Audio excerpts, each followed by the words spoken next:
Okay, welcome. I'm going to go through two parts in this short video. First, to set up an exercise, and then you can pause the video and then there's some description afterwards in the way that the Ambit program has developed this idea of manualizing, of writing about why we do things the way we do and how we do them, so that a new member of a team could quickly, if you like, get a sense of who these people are, but also so that the team themselves can begin to build and tell their own story of who we are. If you like, this is how a team purposefully comes to create its own culture and its own sense of its ways and means of doing the work that it does, that will need adaptation from perhaps, if you like, very concrete approaches.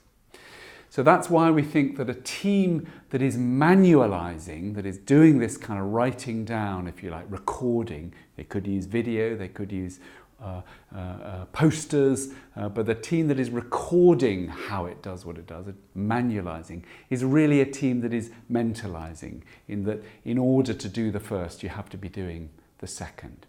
So first of all, let's move to get you into your teams, and we're going to invite these teams to, if you like, try this, practice out. So I've got a few sort of top tips. The first is for you to work out what kind of challenge or problem area in the work that you do you want to manualize.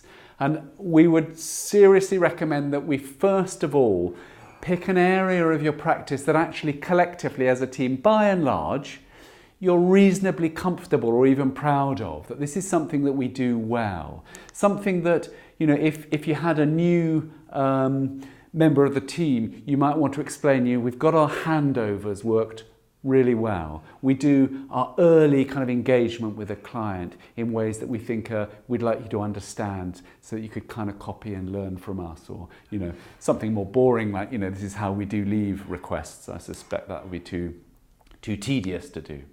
And this is the point that I want to have in everybody's mind, is that how would you want to induct a new member of your team? Because what you're really doing is creating, if you like, a way of representing our culture as this trusted group of people who do this difficult work. And I really would emphasize the need to start with something that you're pleased with rather than the more challenging areas. Later on, teams will certainly get a little more confident at this, and they may well arrive at an area where they realize this was a bump in the road. This did not go as we'd intended, and trying to manualize some practice for the next time we hit that thing is an incredibly helpful skill. But in order to get started, it's better to start in a very Ambit way of scaffolding the existing relationships to what we're proud of and what we feel is important. Before you sort of get started, this kind of exercise works much better if there are a few very clear roles. Two, to be precise. The first is the role of a chair. Now, this might be the person who has the most authority in the team, or power, or it might be somebody who is, if you like, not in an organizational term authorized. But chairing is not something that everybody finds easy. So as a team, it would be helpful for you to just decide for this first exercise, who would we be comfortable with? And the role of the chair is to try, first of all, to ensure that all views are heard in the group. It doesn't mean that you all have to agree. Manualizing is not about getting complete blanket agreement, but it might be making sure that a significant proportion of the team really value these ideas, but on certain occasions, in certain conditions, these different ideas may be valid. And trying to find ways to represent the way that as a group we navigate these differences. And the second thing is a more general role, that your role as a chair is to try to, if you like, do what you can using your authority, charisma, humour, pausing, and taking control of a group at times where necessary, to keep the team, if you like, in as much of a mentalizing state of mind as they do this as possible, avoiding too much certainty, too much quick fix thinking. Okay. The second role is the role of the scribe. And this is the person who, if you like, their sole purpose in this exercise is to make sure that they are representing what the wider group feel comfortable of doing. They're creating the flag under which everyone in this team will be more or less happy to sail under. And so in a sense, you're there to record the team's thinking, not your interpretation of the thinking, but inevitably that's what you'll have to do. And so the second part of your role, scribe, is that you're trying to record this transparently. We don't find it helpful for a scribe to be writing privately on a piece of paper that nobody can see. We find it very helpful for a scribe to be writing on a notice board, on a whiteboard, or on a computer with the text projected. What's important is that the rest of the team can feel an ownership, can see what interpretations you've inevitably had to try to make, and are able and are empowered to say, no, that's not what I meant. Could we just change that? So that what you're creating is not a great long story with lines and lines and paragraphs, but a few core bullet points of the absolute distillation of this is where our team is at in this element of our practice. Okay? So I'm going to invite you to pause the video at this point and go and spend some time practicing this manualizing so that you come up with, if you like, a clean page of text, pictures, however you want to do it, but that would be meaningful for you guys when you read it again. And then if there's multiple teams in the room, we're going to ask each team to, if you like, just present the work that they've done to the other team, so that there's a little bit of energy in this, that this is something about sharing what you've done rather than just keeping it secret and binning it. So please get on with that exercise, and then when you've finished, there's a second part to this video after this.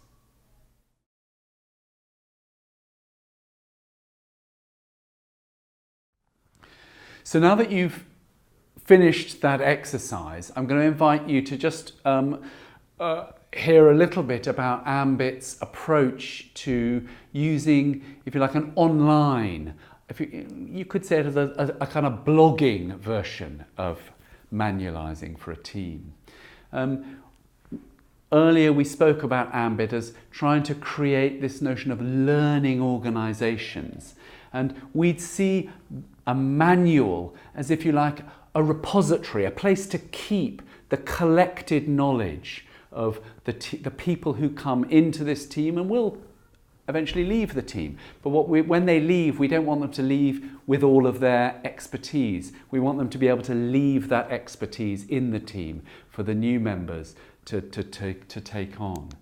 So there's a history to Ambit. It doesn't go quite back to this sort of medieval picture of some kind of wisdom that they've laid out in this approach. But the early versions of the Ambit wheel have changed. They've adapted a bit as feedback from teams that we tried to train material on was that it didn't make sense, or it was too wordy, or the words were just the wrong words. So we've moved and changed even the name of Ambit over the years.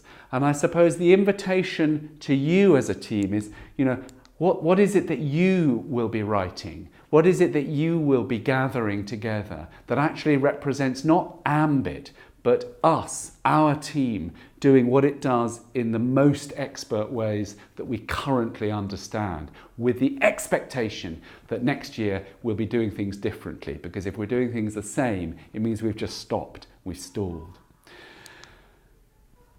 So we have a web-based manual, and it's what we call a wiki. A wiki is just a word for a relatively easy to edit website that users can edit.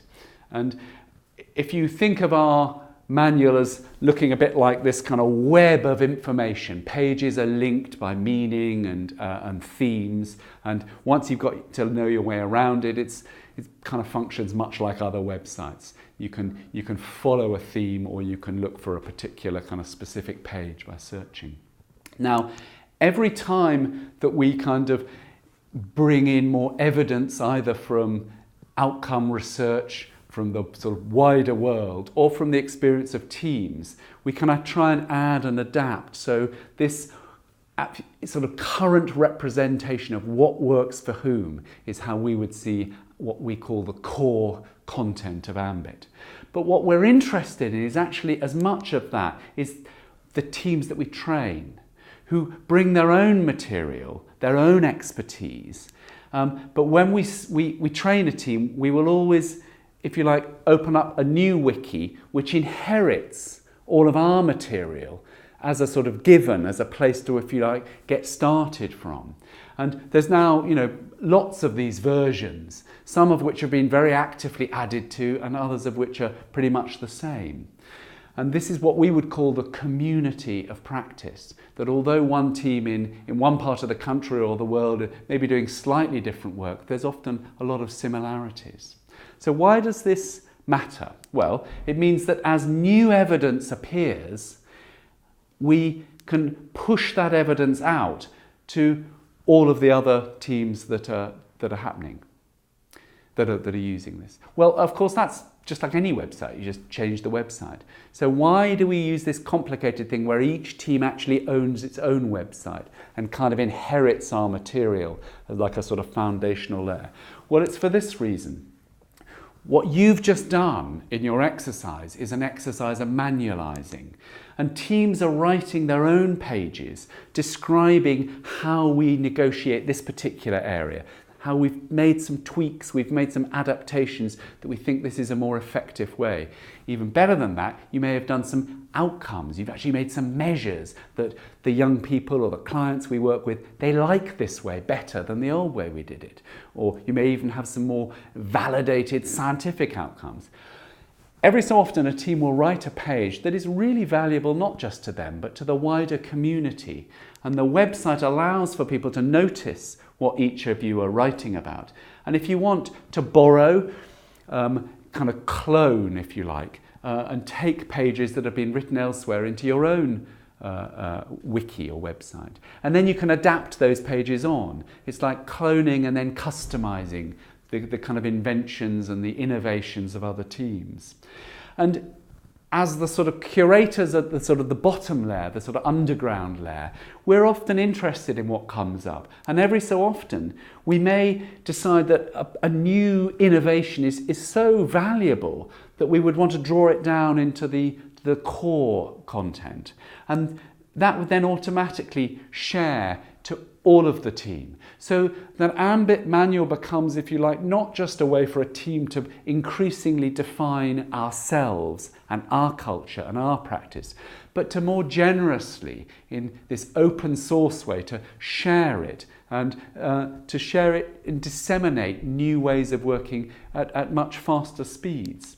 So another way of looking at that is, here's the sort of, if you like, our attempt to be the sort of evidence tortoise that is moving quite slowly, rather deliberately, looking for randomized controlled trials, for the sort of the science behind it. But the local teams that are trying stuff out and having to adapt to circumstances that change quickly and the demands of their client group, they're like these kind of very speedy hares. And it's not that one is better than the other. The point is this co-production, that it's the linkage of innovation with kind of constraints of kind of evidence and experience coming together that we feel makes the Ambit Manual, something that is, we hope, lively and generous, where small but significant innovations and movements can kind of actually be shared quickly with the many teams that often are struggling with very similar problems, working with high risk, not conventionally help-seeking clients, struggling with the need to kind of make these relationships, but to hold on to a team, a sense of how we work. And as a team struggling with these complicated networks, and as a team trying to keep learning, to keep adapting. And that's what Ambit is really about, this community of practice, that as one team, you're not alone. There are many other teams that struggle with very similar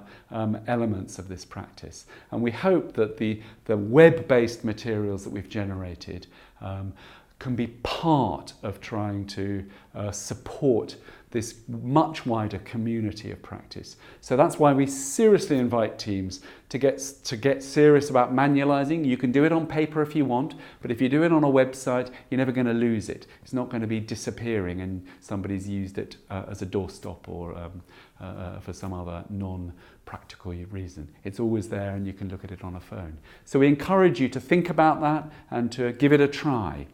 Thank you very much for listening.